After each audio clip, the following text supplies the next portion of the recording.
All right, let's just dive right into this explainer.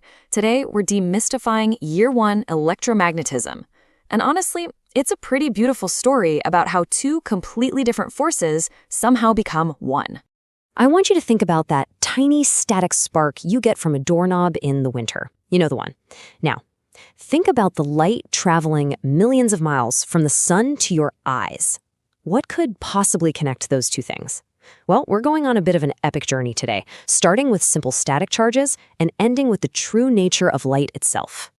Here's our roadmap. First, we'll hit the spark of electrostatics. Second, flowing current and circuits. Third, entering the magnetic field. And finally, when electricity meets magnetism.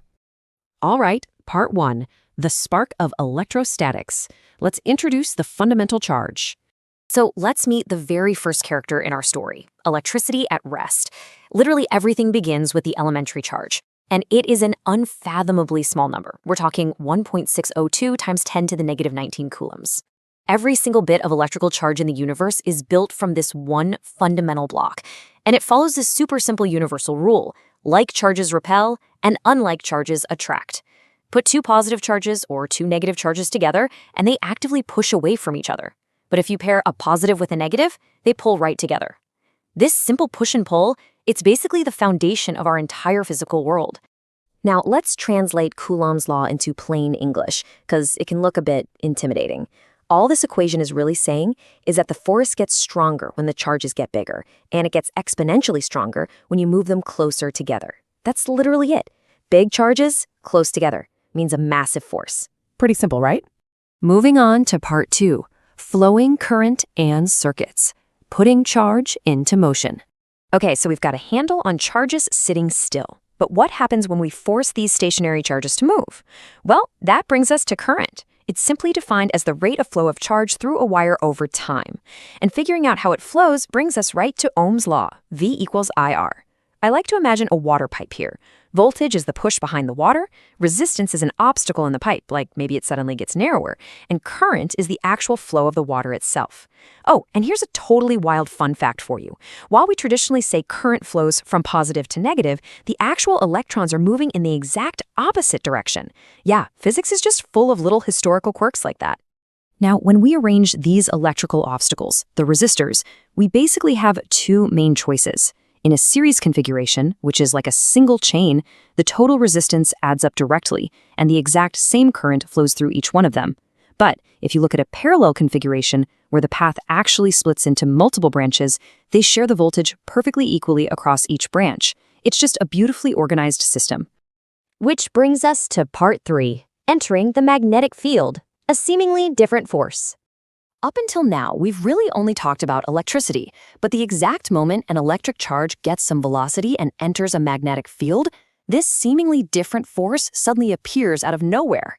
Enter our second character, magnetism. To figure out where this magnetic force pushes our moving charge, we use something called the right-hand rule. Okay, wherever you are right now watching this explainer, I want you to physically put your right hand up. Seriously, do it with me. Okay, step 1, point your fingers in the direction the charge is moving. That's its velocity. Step 2, curl your fingers toward the direction of the magnetic field. And step 3, stick your thumb straight out. Boom, your thumb is now pointing in the exact direction of the magnetic force pushing on that charge. See, you're literally doing university-level physics right at your desk. But that begs the question, where do these magnetic fields actually come from in the first place? Well, this is where the magic starts. According to Ampere's law, a long straight wire carrying an electrical current actually produces its own magnetic field. And if you wrap that wire into a coil, what we call a solenoid, you concentrate that field, making it incredibly uniform and super strong on the inside. So electricity is actually creating magnetism. And that leads us to part 4, when electricity meets magnetism. The grand finale. This is the absolute climax of our journey today. We've seen electricity, we've seen magnetism. Now let's see how these two separate forces are actually perfectly dancing together. So, if an electrical current can create a magnetic field, can a magnetic field create electricity? Yes, absolutely. But there is a catch. The magnetic field has to be changing. Faraday's law brilliantly illustrates this for us. A changing magnetic flux through a circuit naturally induces a voltage. If you have ever wondered how massive wind turbines or power plant generators actually give us electricity, this is it right here. We're literally just spinning magnets near wires to create the electricity that powers our entire modern world. And this beautifully, seamlessly leads to Maxwell's 4 equations, the ultimate unification of literally everything we've learned today. You've got Gauss's law for electricity, Gauss's law for magnetism, which proves there are no isolated magnetic north or south poles, by the way, Faraday's law, and the Ampère-Maxwell law. Just take a moment to really appreciate this. Together, these 4 simple truths prove that electricity and magnetism aren't separate things at all. They are mathematically unified into a single, continuous phenomenon, electromagnetic waves. Now, what is genuinely mind-blowing is what happens when you combine the empty space constant of electricity with the empty space constant of magnetism. If you plug them into this exact equation we're looking at, the result perfectly calculates the speed of light, c. By simply studying static sparks and magnets, physicists realized that light itself is nothing more than an electromagnetic wave. That tiny spark from the doorknob and the light from the stars, they are the exact same thing. So the absolutely crucial takeaway here is that our universe is far, far more interconnected than it seems on the surface, which leaves us with this final thought to ponder.